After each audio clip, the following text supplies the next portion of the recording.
Hello, I'm Shudebi Thakurata from India. I'm based out of Bangalore and I have been a Salzburg Global Fellow since last June, and I'm representing Narrative Kitchen. Narrative Kitchen, as the name suggests, is a possibility. A kitchen allows for different ingredients to come together in various ways, and maybe each day a new recipe, a new form of possibility, and various opportunities arise out of it, and it nourishes us. Why Narrative Kitchen? We wanted to get different kinds of people to come together and share their stories, and we thought that stories are always inspirational, they are provocative, they can not only open up the minds of people, make people more aware, critical, reflective, but they can also make people uncomfortable and talk about things that they generally don't want to talk about. And what better way to do that, but by bringing in food. So we thought that food can be that one thing which can be a binder amongst anybody on earth. Why is Narrative Kitchen important, and why should it be interesting to anybody beyond the group which is designing it? For various reasons. One is, we are looking at narratives as sites of learning.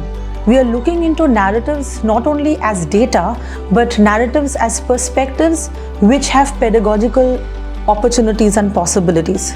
Secondly, we are hoping that the narratives that we share and people exchange and which are mapped essentially can also break a lot of cliches, stereotypes, biases and assumptions of people. And whether you are working in health or you're working with elderly, whether you're working with education or you're working with cultural relations, whether you're working with education or you're working with businesses, we feel that you have a possibility of using our Narrative Kitchen sessions or the frameworks or the tools or the games that we design as a part of it to create a more inclusive, more pluriversal, more diverse and more equitable form of running your own organizations. Thank you. Hello, my name is Yumiko Mori, and I'm a founder and chair of a non-profit Komachi Plus based in Japan, and I'm a Salzburg Global Seminar Fellow and Cohort 2. To me, Narrative Kitchen is about the unheard voices. In Japanese context, who and why and where they are. To me, why those voices are unheard is because of the social structure in Japan, and who they are the most underprivileged people in Japan, such as women raising children or taking care of their families. And where they are, they're in the kitchen or somewhere close to the food. And that's why the food is such a great and important factor in having a dialogue for those people who have those unheard voices. And I have been feeling the power of those unheard voices through running cafes in Japan. Those cafes that I run in Japan is not just a cafe, but it's a cafe for communities, for people to gather and speak for themselves. And when people start to talk about their lives, their pains, or their joys, they start to be empowered and feel that they have a life of their own, and now that they can make choices for themselves. And we feel that we need a lot more places, whether it's real or virtual, for them to speak safely and share their experiences. And not only that, but for those voices to be heard by people who make policies or products or people in the community.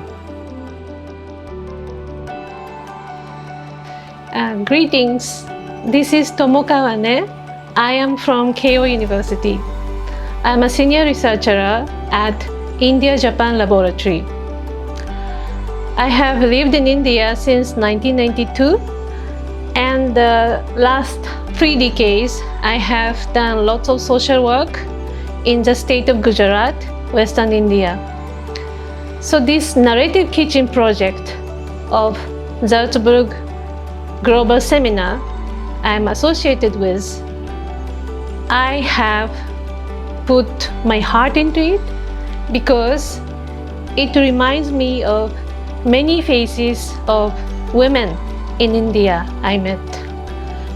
This narrative kitchen project made me realize how much we have in common in terms of social pressure or pressure as being a daughter, woman, or a caretaker of the entire family, or somebody who has to start her own business because of the family situation, or because you have some sick members in the family, or especially challenged people in your own family, you have to give lots of time to take care of them, to attend the family needs, and at the same time, you may have to earn your income.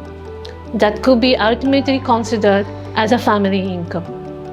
Through this project, Narrative Kitchen, I would like to request women in India and also in Japan to join us to share your own experience so that I will be also able to find some common points with all the people, and probably we will be able to go beyond India and Japan and many other countries which actually have similar problems and similar challenges or similar desires or same kind of hopes, so that we are able to change the world together and we can say that we are not alone. Thank you.